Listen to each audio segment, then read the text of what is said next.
Examen du rapport du mécanisme conjoint élargi de la CIRGL après les affrontements qui ont opposé les forces armées de la République démocratique du Congo aux forces rwandaises. Le sujet était au centre de la réunion de ce mardi des chefs d'état-major de 11 pays membres de la conférence internationale sur la région de Grand Lac. La paix, la sécurité et la stabilité en République démocratique du Congo au cœur d'une rencontre au mécanisme national de suivi de l'accord cadre d'Addis Abeba. Une délégation de l'Union européenne s'y est rendue. Question s'imprégner de l'évolution de sa mise en œuvre.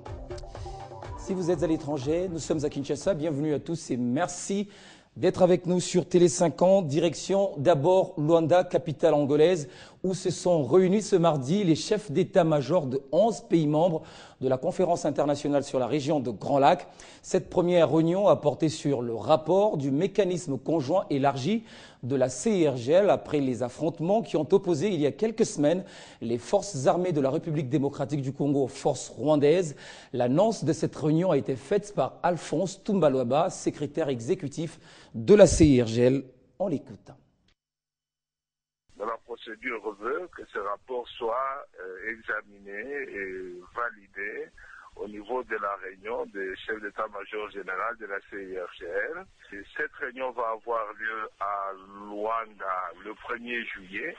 Dans un premier temps seulement, les chefs d'état-major général de la CIRGL vont se réunir, suivi d'une réunion conjointe chef d'état-major général CIRGL-SADC. Ensuite, le 2 juillet, la réunion des ministres de la Défense et des ministres des Affaires étrangères, réunion conjointe CIRGL-SADC. Si il arrive qu'un État a des réserves à faire, le principe souvent chez nous c'est le principe consensuel, mais l'État peut faire des réserves, soit sur l'ensemble du rapport, ce qui arrive rarement, soit sur un des points du rapport. Et alors, à ce moment-là, l'État aussi explique pourquoi il émet des réserves. Le système CIRGL est un thème de discussion, d'échange.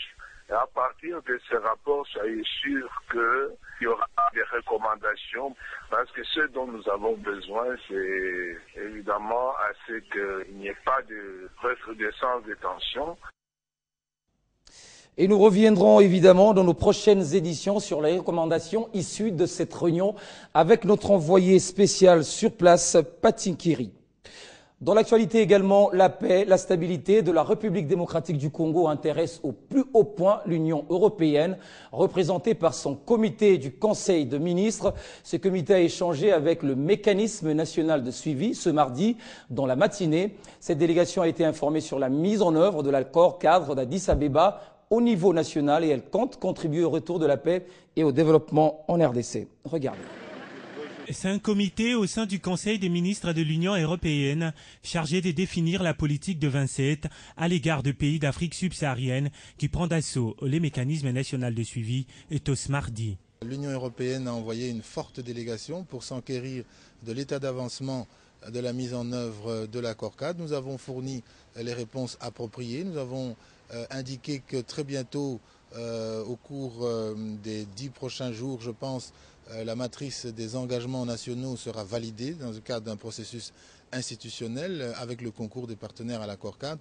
Et donc nous avons indiqué que les choses se passent très bien. En République démocratique du Congo, la visite de ces comités du Conseil des ministres de l'Union européenne s'inscrit dans le cadre de la contribution active à la restauration de la paix et de la stabilité régionale sur base de l'accord cadre d'Addis Abeba et de la résolution 2147 du Conseil de sécurité et de l'ONU. On a parlé de la mise en œuvre de l'accord cadre d'Addis Abeba et on a rassuré le soutien continu de l'Union européenne parmi des acteurs internationaux aussi. C'est très large le soutien européen qu'on donne déjà et on va continuer. Après Kinshasa, cette délégation se rendra à Goma pour une mission d'inspection avec au programme un entretien avec le gouverneur du Nord Kivu, une façon pour elle de contribuer à la paix et au développement équitable de la RDC. C'est une coutume pour eux. Chaque lundi, ils se retrouvent à la primature pour une évaluation hebdomadaire de la situation économique du pays, mais cette fois-ci, ils ont dérogé à la règle. Ce n'était pas de leur faute puisque la journée de lundi est tombée fériée. Le chef du gouvernement, Matata Ponyo, s'est réuni avec son équipe, occasion pour lui de présenter des félicitations au chef de l'État pour le progrès réalisé sur le plan sécuritaire économique. Patrice Kitebi l'a fait savoir au sortir de cette rencontre. C'est un premier point d'information, c'est vraiment de féliciter le chef de l'État et les forces armées évidemment pour le beau résultat que nous avons réussi à réaliser sous son leadership. Sur le plan strictement économique, il faut noter que la dernière semaine a été marquée sur le plan international par la publication du rapport de la Banque mondiale sur ce qu'on appelle le CPIA, qui est le rapport qui fait l'évaluation des politiques et des institutions à travers un certain nombre de pays dans le monde entier. Et ce rapport est sorti. Dans ce rapport, on peut lire que la RDC fait partie des pays qui ont réussi à avoir une performance positive. Sur le plan strictement interne, on note que globalement la situation macroéconomique est stable. Les prix intérieurs sont relativement stables parce qu'on a même assisté à une décrue de l'inflation au cours de la dernière semaine, de sorte que les projections annualisées tendent à démontrer que nous pourrions terminer cette année, si ce rythme se maintient, à un taux d'inflation de 1,4. Sur le plan des finances publiques, on note que le mois va se terminer par un déficit relativement important, parce que simplement on a accéléré le paiement des dépenses au niveau de la santé, au niveau de l'éducation et au niveau des investissements publics. Rien que sur la dernière semaine, on a dépensé plus de 30 milliards de francs congolais sur les deux secteurs, éducation et santé. Et si vous y ajoutez les investissements, si vous y ajoutez la dette extérieure, ça fait quand même un paquet relativement important. Une délégation de l'Agence japonaise de coopération internationale chez Bati Lukwebo, ministre de l'Emploi, du Travail et de la Prévoyance sociale, qu'il a reçu ce mardi dans son cabinet de travail. Au menu, étudier la faisabilité de la mise en œuvre de la deuxième phase du projet de la coopération japonaise au profit de l'Institut national de préparation professionnelle visant la formation des formateurs dans la province du Katanga. C'est une option levée après la première phase qui a consisté à former les formateurs de la ville de Kinshasa et dont les résultats ont été jugés positifs.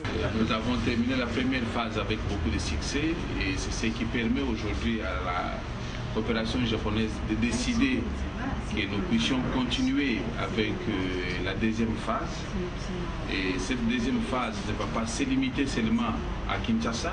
Et la JICA a fait des merveilles à l'INPP dans le renforcement des capacités de nos formateurs et en construisant aussi un complexe ultra-moderne qui va être inauguré d'ici 2 mois, 3 mois au maximum. Maurice Chikuya Kayembe, le directeur général de l'Institut national de préparation professionnelle, a fait part au ministre de l'Emploi de la détermination de son établissement à exécuter sans faille la volonté du gouvernement dans la deuxième phase du projet de la coopération japonaise. Nous allons devoir attaquer la mise en œuvre et les études préalables pour des projets ambitieux qui va être mis en place au Katanga pour que nous puissions améliorer aussi notre qualité de formation au profit de la jeunesse katangaise.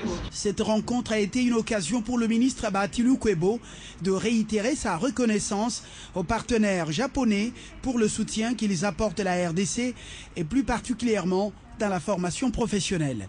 Il a demandé à Aizawa Emi, la directrice de la division de la sécurité sociale de la JICA, de soutenir également d'autres établissements sous tutelle du ministère de l'Emploi, notamment l'Office national de l'emploi, finalité lui permettre de mieux maîtriser les données statistiques en matière d'emploi au Congo-Kinshasa. Sachez également que les relations vont bon train entre le Bureau international du travail et le gouvernement congolais. La structure s'est réjouie même des efforts consentis par les autorités congolaises dans ces secteurs, bien que beaucoup alors reste à faire. Et tout récemment, au cours d'un échange, la directrice pays du BIT a rappelé au ministre du Travail la disponibilité de son institution à collaborer étroitement avec le gouvernement congolais. Suivez. Elle, c'est Aminata Maïga, représentante du Bureau international du travail en République démocratique du Congo, mais aussi dans 6 pays africains, à l'exemple de la Guinée équatoriale, le Tchad, le Gabon et la République centrafricaine. Ici, il était question d'un échange important censé également situer les relations entre les deux parties. Des échanges qui vont s'élargir à tous les collaborateurs du ministre, dont les responsables de l'INPP et l'INSS, y compris les secrétaires généraux à l'emploi et au travail. J'ai rendu visite aujourd'hui à Monsieur le ministre du Travail pour échanger avec lui sur les domaines de coopération entre le BIT et la RDC, afin de voir avec lui quelles sont ses priorités et quelles sont les orientations qui sont données au Bureau international du travail quant à l'appui que nous pouvons apporter au gouvernement sur les questions d'emploi du monde du travail. La directrice du Bureau international du travail a remis au ministre un document contenant le plan indicatif du travail du BIT et RDC avant de transmettre les félicitations de son chef. J'ai remis à son Excellence Monsieur le ministre un plan indicatif de travail du bureau du BIT à Kinshasa afin qu'à la prochaine rencontre avec ses collaborateurs, nous puissions affiner ce plan de travail pour que le BIT puisse appuyer de manière efficace et efficiente la République démocratique du Congo. Pour ce faire, le ministre, qui a aussi dit sa disponibilité de collaborer avec le BIT, a demandé à chacun de ses collaborateurs d'apprêter dans un bref délai une note d'information reprenant les priorités dans son domaine d'activité en vue de permettre le BIT d'appuyer chaque structure.